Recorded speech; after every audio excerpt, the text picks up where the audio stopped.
va essayer d'expliquer ce conflit entre Yosef et Yehuda qui finalement n'est pas un conflit. C'est, si vous voulez, c'est l'acceptation des différences à l'intérieur du peuple juif. C'est deux idéologies qui sont un peu contradictoires, mais qui font la puissance et la grandeur du peuple juif. Regardez bien. Dans Parashat Vayechi, le texte dit comme ça: Vayechi Yaakov beretz Misraim shva esrei shana. Que Yaakov, il a vécu en terre d'Égypte 17 ans. V'yime Yaakov, et les jours de Yaakov se sont terminés. Il avait quel âge quand il est décédé? Il avait 7 ans, Arbaim ou Mea Shana, 147 ans.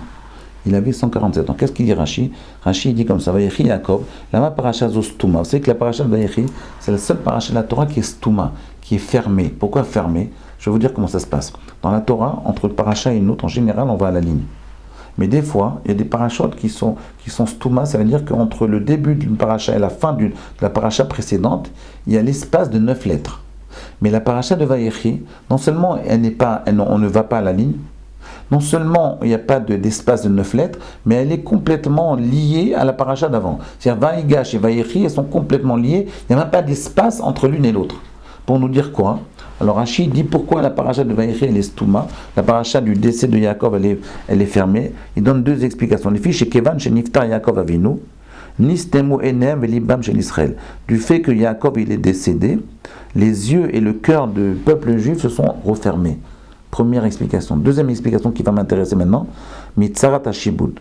Davar Acher. Deuxième explication, chez Bikesh les galot et Taketz les banav. Venista Mimeno. Il a demandé à dévoiler, Yaakov, il a voulu dévoiler la fin des temps à ses enfants, et Akash Baruch Hu, il lui a enlevé cette prophétie. Il n'a pas pu dévoiler la fin des temps à ses fils, Rabbi Yosef.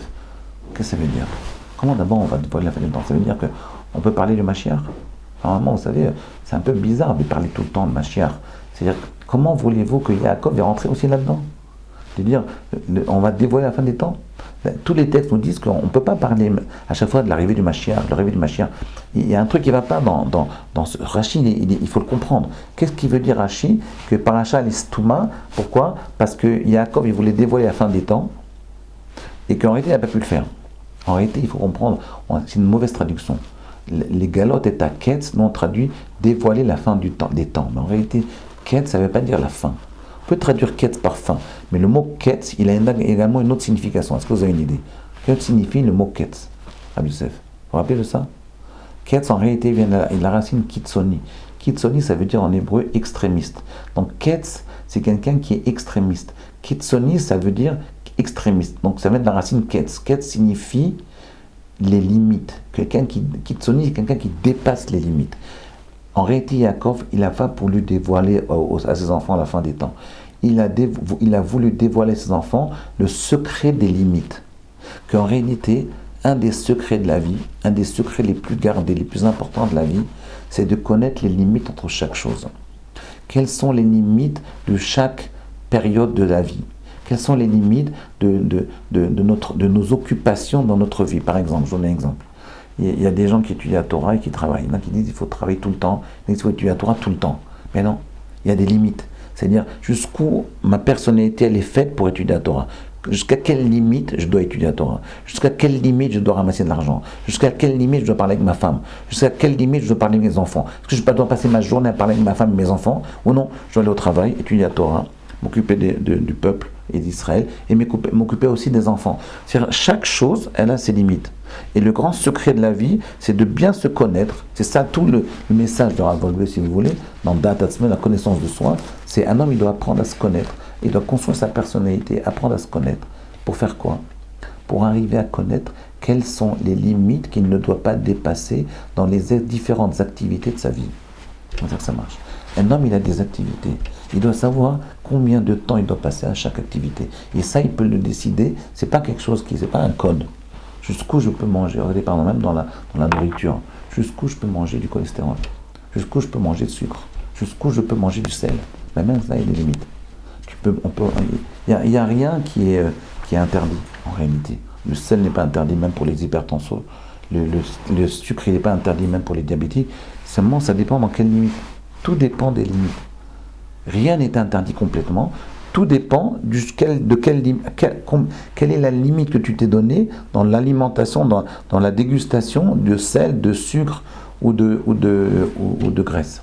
Comprenez, Rabbi Yosef? Ça veut dire que le secret de la vie, le secret de la perpétuité du peuple juif, c'est de savoir, par rapport à ma personnalité, par rapport à la construction de mon être, par rapport à la connaissance de mon être, de savoir combien je dois m'investir dans cette activité et combien je dois m'investir dans une activité contraire. Vous voyez, c'est ça le secret. Et Yaakov Avinu, il leur a donné ce secret-là. Et Rabbi Yosef, vous savez ce qui s'est passé?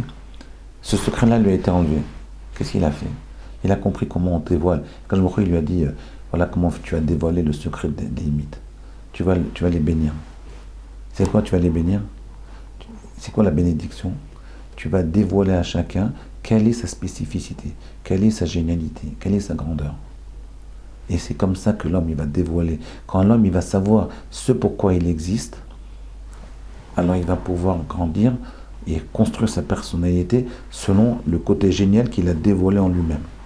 Et souvent, c'est un maître qui vous dit quel est le côté génial que vous avez en vous, que vous devez développer. Et à partir de ce moment où vous savez que vous avez une génialité dans ce domaine-là, même si quand vous êtes jeune, vous ne vous en rendez pas compte, quand vous savez que c'est une génialité qui est en vous, alors vous allez repousser les limites dans ce domaine-là. Les limites, elles sont plus élargies, sont plus larges, plus grandes dans le domaine où vous pensez que vous pouvez réussir. À bientôt.